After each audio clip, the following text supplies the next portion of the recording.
Rome, 48 AD. Night has fallen over the Palatine. Lamps gutter in the corridors. In one private chamber, the Emperor sleeps. In another, the Empress prepares to leave. Cloaked and hooded, she slips past guards and through shadowed doorways into a city of alleys and taverns where gossip runs faster than cartwheels. By dawn, according to a cluster of ancient writers, she will have performed a spectacle that has scandalized readers for nearly 2 millennia. An empress who allegedly outperformed a professional prostitute, servicing some 24 men in a single night. It is a vivid charge, designed to stop the heart and sell ink. But before we accept the scene as history, we need to ask, who recorded this? Why did they tell it? And how much of it can we actually trust? If you like investigations that separate myth from fact, subscribe. We'll sift through the sources and find the real story behind the sensation. Valeria Messalina was born into Rome's upper circles around 1722 AD, a woman of patrician descent whose marriage would bind her to imperial power. She became the wife of Claudius, a man of the Julio-Claudian dynasty whose accession in 41 AD followed Caligula's assassination and the decisive intervention of the Praetorian Guard. Claudius's elevation was as much a product of violence and convenience as of dynastic legitimacy. His physical disabilities and reputation as an unlikely ruler meant that real power often flowed through others. Freedmen, advisors, and the networks of patronage that centralized around the palace. Into that network, Messalina stepped not merely as an ornament, but as one of its key actors. She was Empress, mother of Britannicus, and, through household management, landholdings, and client relationships, a figure with access to real wealth and influence. To understand her life, we must start with what the ancient authors tell us, and then read those accounts with their genres in mind. The lurid anecdote that lends our title, an empress who allegedly beat a prostitute in an endurance contest of sexual acts, is most explicitly preserved in the natural history of Pliny the Elder. Pliny, writing in the late 60s and 70s AD, often collects odd curiosities and hearsay. His text functions as a compendium of wonders as much as a chronicle. Pliny records the competition as a piece of bizarre information, a report among many about extremes of human behavior. A generation or two later, the satirist Juvenal transforms the same stock of rumor into scathing moral commentary, recasting the empress as a figure named Lysiska, who works the Subura, Rome's notorious quarter of taverns and brothels. Tacitus, writing his annals in the early 2nd century, and Suetonius, composing biographies of the emperors around the same time, incorporate and expand on these stories while adding a political frame. Messalina as a dangerous, scheming woman whose sex life is an index of her political threat. All of these writers preserve the allegation. None are neutral recorders. That observation is the hinge upon which the investigation must turn. Pliny's natural history is not a courtroom record. It is a miscellany of curiosities meant to amuse and astonish. Juvenal's satires are rhetorical exercises in moral outrage, designed to shock and to attack Rome's elite vices through grotesque caricature. Tacitus writes with a senatorial spleen. His narrative of the empire often parades moral condemnations of emperors and their circles, and he is prone to ascribing villainy with rhetorical flourish. Suetonius is interested in personalities and scandalous detail, and he gleans material from gossip as readily as from archives. None of these authors were eyewitness chronologers of Messalina's private life. They were literary craftsmen, writing decades after the events, with their own agendas, genres, and audiences. So, what exactly do the sources say? Pliny's entry is terse and framed as a marvel, an account that an empress once bested a well-known prostitute in a single night, tallying an astonishing number of partners. Juvenal turns rumor into moral fable. His imaginative sketches present a woman in disguise, prostituting herself in the Subura under a borrowed name, an image meant to scandalize the Roman conception of female honor and to indict broader social decay. Tacitus and Suetonius relay stories in which Messalina's sexual conduct is not only immoral, but politically consequential. They pair salacious anecdote with claims of ambition and punitive conduct, accusations that supply a motive for her enemies to move against her. The first methodological rule is therefore simple but crucial. Every sensational claim must be attributed and explained. When the headline promises that an empress slept with 25 men in one night, the honest historian's answer is not to confirm or deny in the abstract, but to say, Pliny reports this as a curiosity, Juvenal satirizes a version of the story, Tacitus and Suetonius incorporate versions into a narrative that mixes politics and scandal. Only then can we probe the reasons behind the rumors. Why would such a story arise? There are multiple, not mutually exclusive possibilities, each consistent with what we know about Roman political culture and about literary practices in the early empire. One possibility is straightforward. The story has a kernel of factual truth. Messalina may well have been sexually active, may have had lovers, and may have used sexual liaisons as a form of personal gratification or as an informal means of influence. The Roman elite lived in a world where private relationships overlapped with patronage networks. Sexual ties could, in some contexts, be conduits of favors, promotions, and legal protection. Women of the imperial house could wield surprising influence precisely because they controlled access to the emperor and to household resources.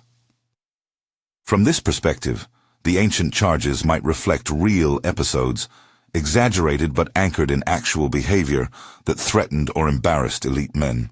A second possibility is that the story was political weaponry, deliberate slander manufactured by Messalina's enemies to degrade her and justify her removal. Roman historiography, especially that produced by senators or men with grievances against imperial households, frequently deployed sexual calumny as a political tool. To paint a woman as sexually depraved was to strip her of privacy, dignity, and the moral authority that could otherwise shield her family. In a patrimonial world where accusations could lead to confiscation of property, exile, or death, the rhetorical deployment of sexual scandal served very practical ends. If rivals wanted access to Messalina's wealth or to the emperor's favor, painting her as a monster of vice made political action against her palatable. A third possibility is literary invention and satire. Juvenal offers a powerful reminder that his craft is not history. Satire works by exaggeration and grotesque contrast. It uses recognizable figures as types in order to critique broader social evils.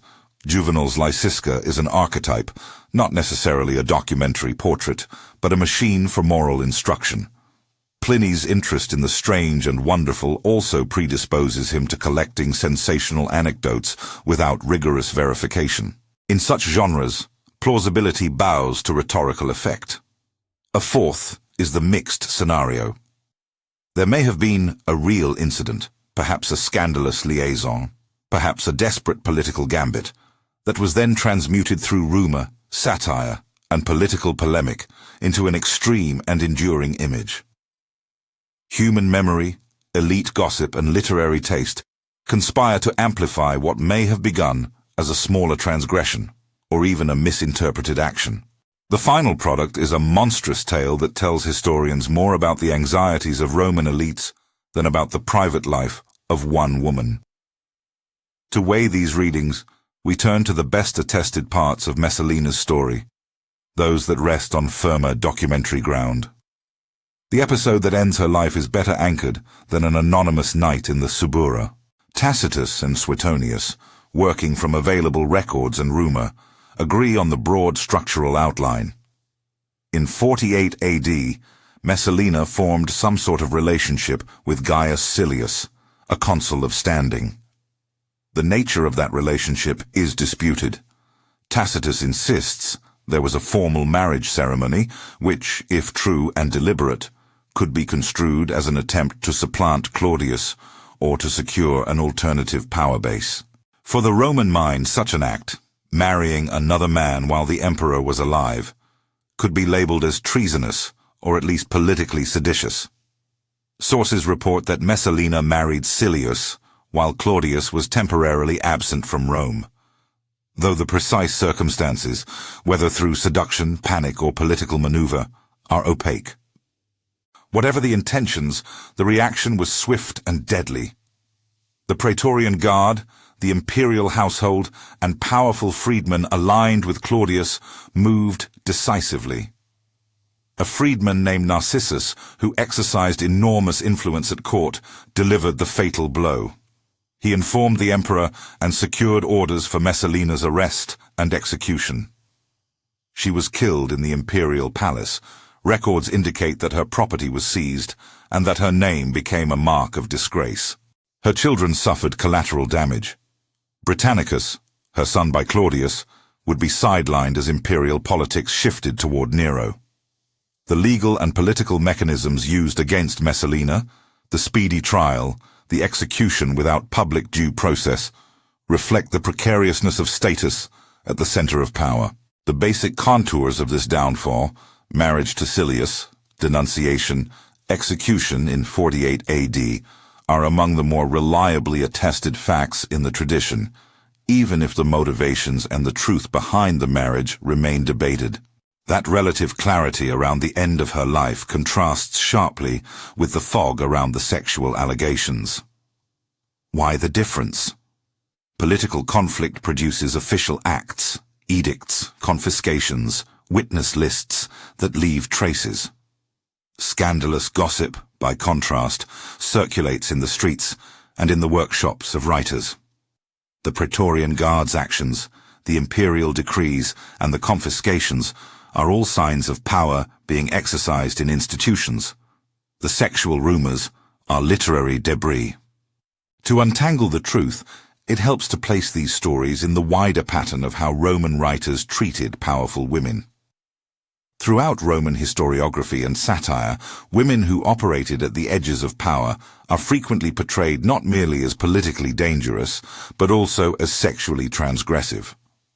The rhetorical economy is simple. To assert that a woman seeks power is to combine it with a claim that she seeks it by improper sexual means. If a man pursues power, his ambition is a vice among others. If a woman seeks influence, her sexuality becomes the proof of her moral bankruptcy. In this register, stories of sexual excess are not neutral observations, but rhetorical weapons, tools to undermine legitimacy, to delegitimize heirs, and to reshape historical memory. Consider the genres. Juvenal's satire depends on shocking images to provoke and to instruct. His aim is moral rather than forensic. Pliny's natural history celebrates oddities and extremes.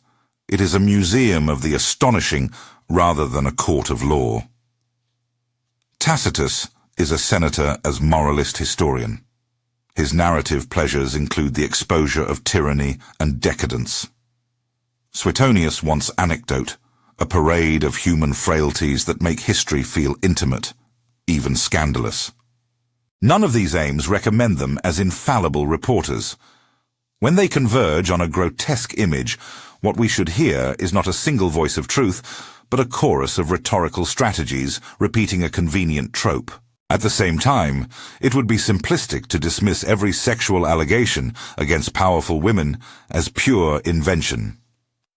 The Roman world did include transactional sexual relationships and networks of informal influence.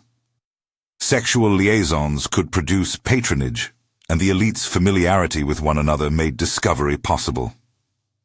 Some modern historians argue that imperial women sometimes leveraged personal relationships to protect clients, distribute favors, or manage finances.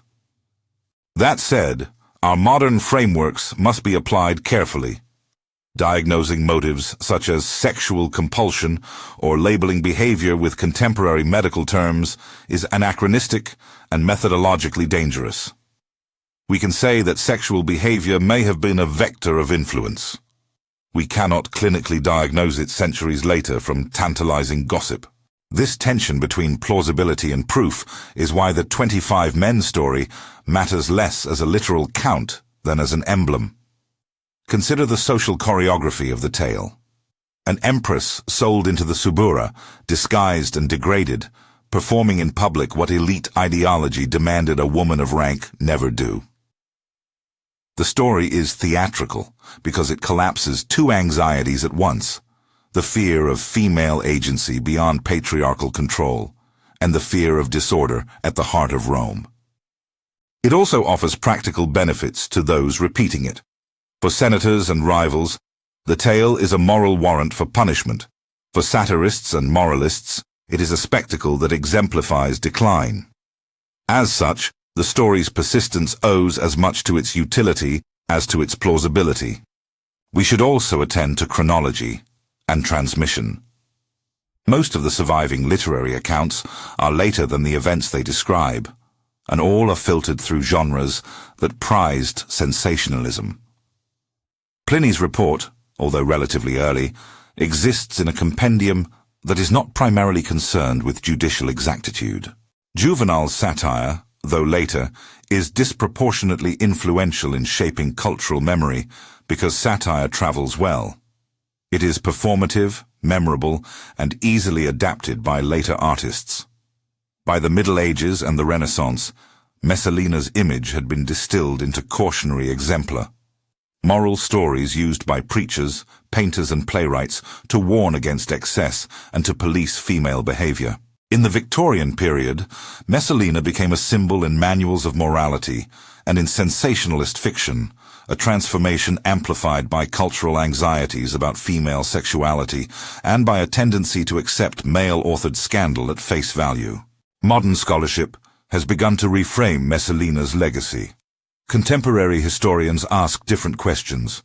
Not only did she commit these acts, but why did certain narratives persist, and what social purposes did these narratives serve?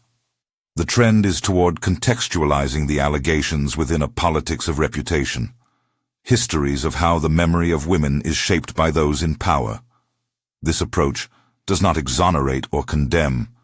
It complicates our moral instincts. It insists that we read ancient texts as interventions in political memory rather than as transparent mirrors of private behavior. There are other reasons to approach the story with caution. Names and details are sometimes garbled in transmission. Variant spellings and corrupted manuscripts mean that what looks like a consistent allegation can be a palimpsest of different rumors telescoped together.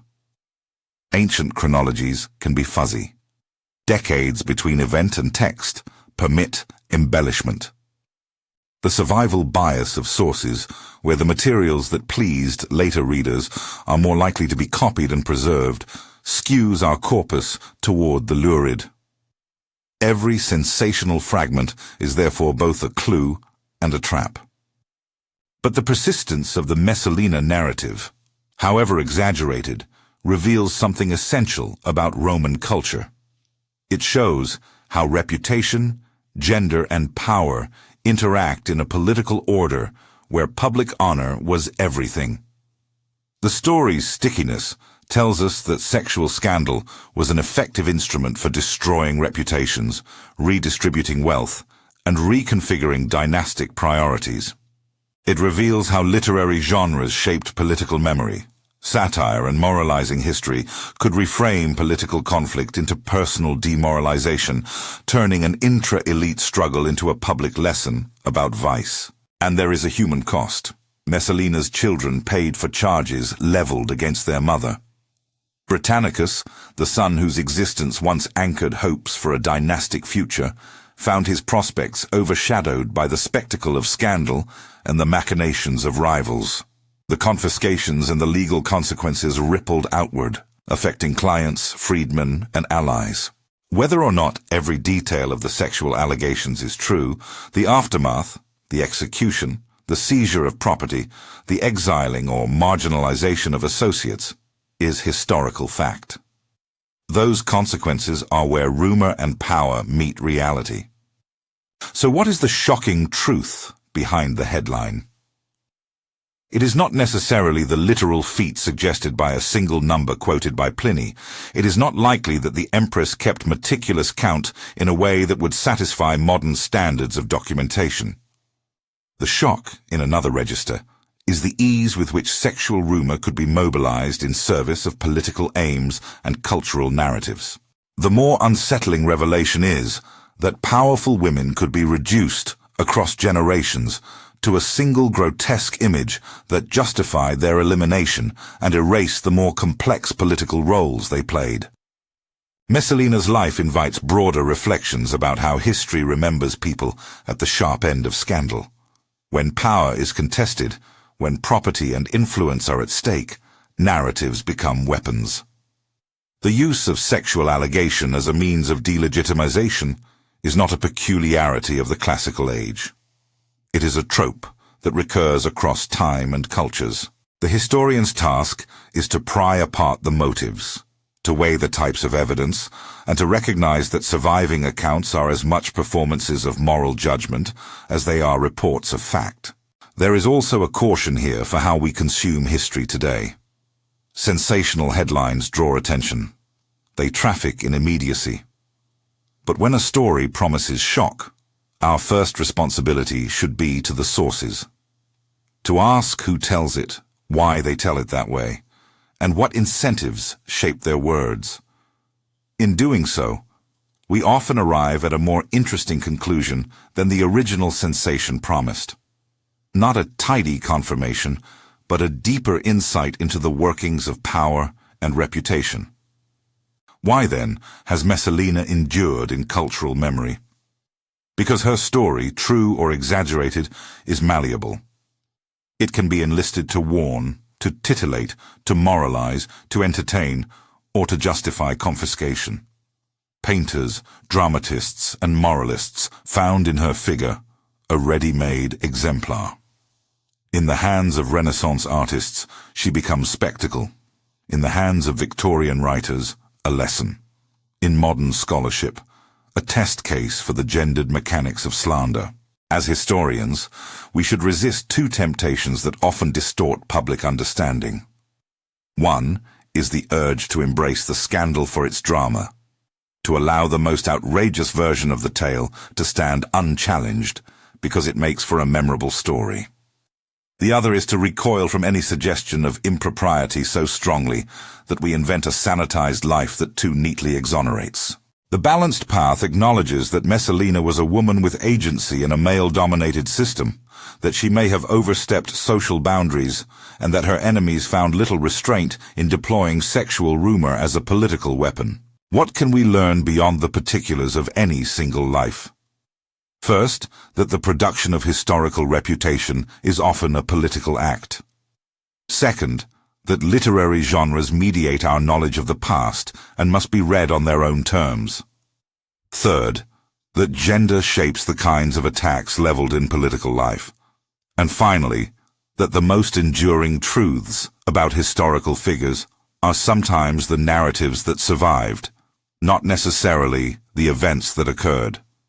If pressed for a verdict on the 25 men claim itself, the historian's answer must be cautious. Pliny reports it as a curiosity. Juvenal transforms it into satire.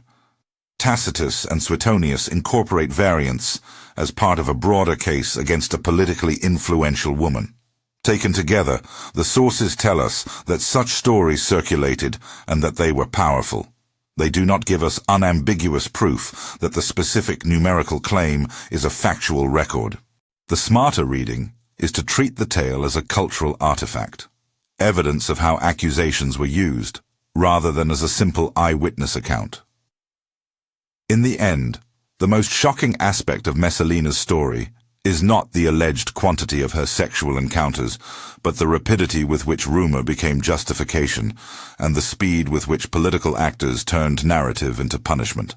The spectacle of an empress disgraced in public made it easier for the state to act. The spectacle of her alleged depravity made it easier for writers to turn political conflict into moral theater. That combination ensured that Messalina's memory would survive, distorted, amplified, and weaponized for centuries. When we look at the sources now, we should practice a double vision. Read the story and then read the teller. Know that a satirist aims to provoke, that a collector of curiosities prefers astonishing detail over forensic scrutiny, and that a senator writing history after the fall of a household may be writing with both parchment and motive. Saying this does not exonerate, nor does it condemn. It complicates. So return to the image we began with. An empress slipping from the palace into the Subura, cloaked, moving through a city that both reveres and despises her. That image works because it condenses anxieties about power, gender, and order into a single dramatic moment. But remember that the moment is a late product of rumor and literary fashion, as much as, perhaps more than, it is an accurate report of a single night. The story that has fed curiosity for 2,000 years is therefore less a biography and more a cultural mirror, showing us not just Messalina, but the men and institutions that wrote her into legend. Which interpretation do you find most convincing? A scandal rooted in fact, a political smear, a satirical invention, or a mixture of all three? Tell us in the comments. If you want to pursue how other imperial women were remembered, how Livia, Agrippina, and others were turned into political symbols, watch our next episode on women and power in the early Roman Empire. And if you found this investigation useful, subscribe for more episodes that peel back sensational headlines to uncover the complicated truths beneath.